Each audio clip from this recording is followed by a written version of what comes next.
Hi, the Mudbrooker here. Today I am going to be making a classic Wisconsin dish.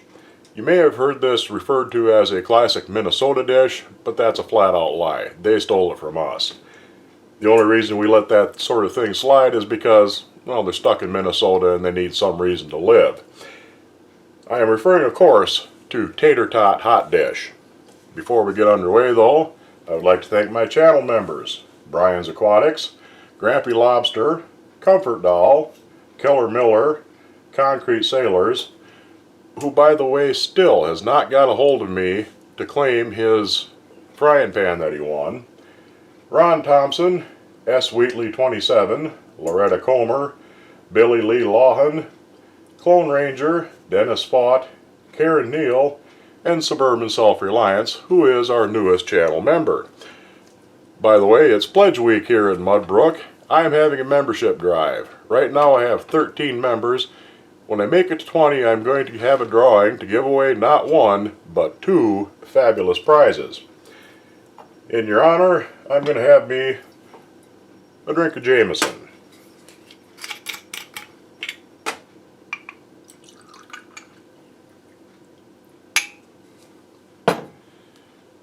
Here's to you, and thank you much for your support. Anyway, you start off, you can use a Dutch oven for this. That's the ideal thing because you can do it all in one pan that way. Or you can brown up your hamburger separately in another pan and mix it all up in a baking dish of some sort. You start off by browning up about 1.5 pounds or so of hamburger. I'm going to give it a little bit of oil in my pan just to keep things from sticking right away. Let that swirl around some. Throw my meat in and I'll get that started. Once this is all browned up, we'll come back and carry on with the next step. This is a very simple recipe, a lot of variations. I'm just going to show you the most basic version of this, and you can take it from there if you want. Well, here we are back. From here, this is going to come together real fast. I got my hamburger browned up, and what I want to do is drain this.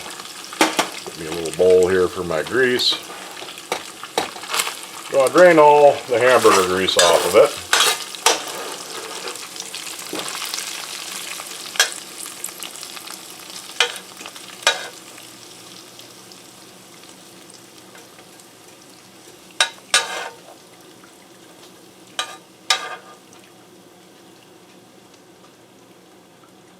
Little more. That's good. Put that on. Now, we're going to add a vegetable. I prefer corn. This is home canned corn, but you can use green beans or peas in it as well. And I haven't drained this yet because I want a little bit of extra liquid, and you'll see why later on. So I'll put that in there. Kind of deglaze my pan, get all the little cooked on bits loose.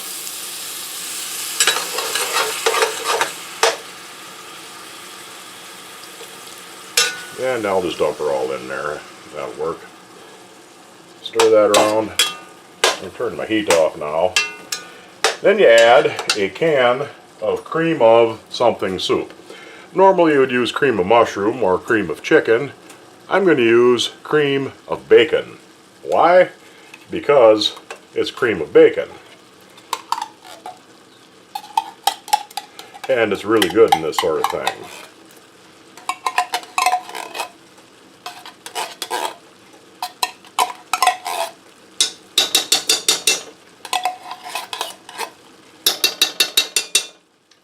Set that aside. Where'd my hot pad go? Stir all this together good.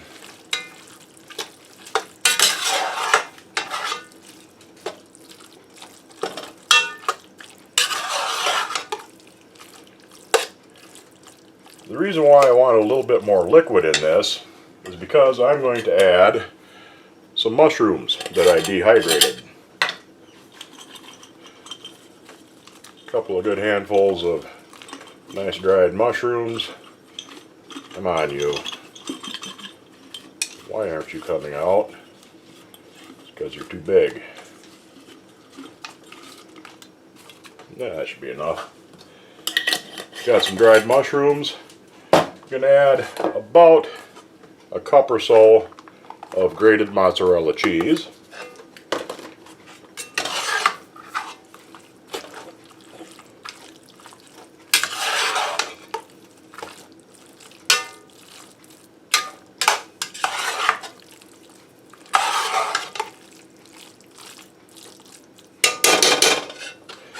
Let's see here. A dash of hot sauce, because I like hot sauce.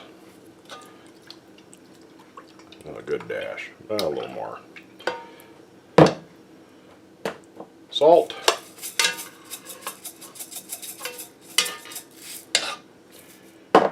And pepper. Oops. Actually, I will just do this.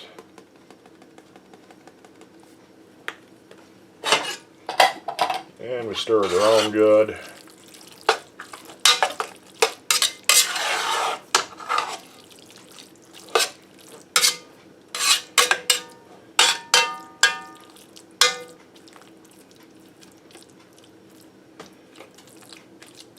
Kind of level her off a little bit.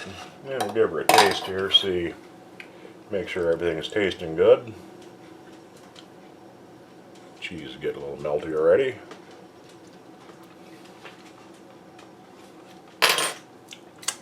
Oh yeah, that's ready to go. And now we add the tater tots. Well, tater rounds because I'm cheap and I bought the store brand.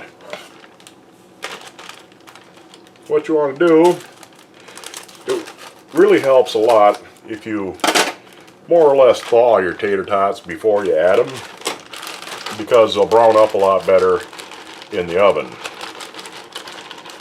Give her a good covering of tater tots. Depending on how big your pan is, you'll need half, 3/4, maybe even a whole bag if you're making a big batch. But you want a good layer of tater tots on top.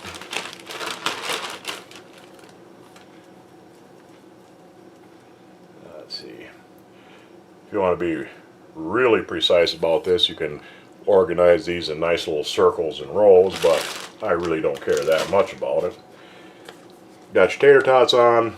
Give her a little sprinkling of some nice grated Colby cheese, or cheddar if you prefer.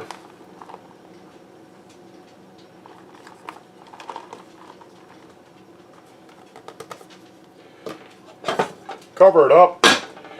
Put it in a oven that's been preheated to 350 degrees for 1 hour. We're going to bake this for 45 minutes, then take the cover off, let it brown the top, melt the cheese, get everything nice and crispified on top, let it bake another 15 minutes, and we will be done. So, once I get this out of the oven, I'll come back and show you the final product. There we are, sizzling hot out of the oven. I'll let this cool down and set for a few minutes, and we'll come back and give it a try. Okay, this has settled down for a while, cooled off a bit, and it's time to dish some up.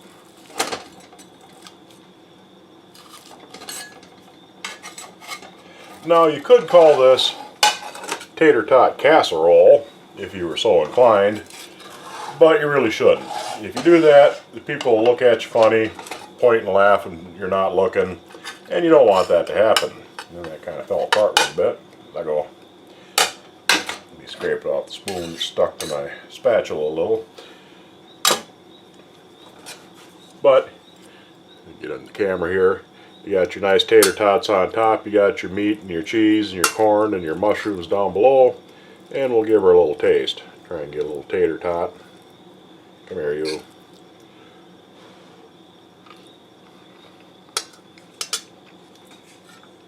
Outstanding. This is a big favorite around here. It's known to school children and lunch ladies all over the upper Midwest and the Great Lakes area. Give this a try. It's real easy to make. It keeps good in the fridge, leftovers for a couple, 3 days at least, and all you gotta do is take some out, heat it up, and you're good to go. Like I said, I have a member. Oops.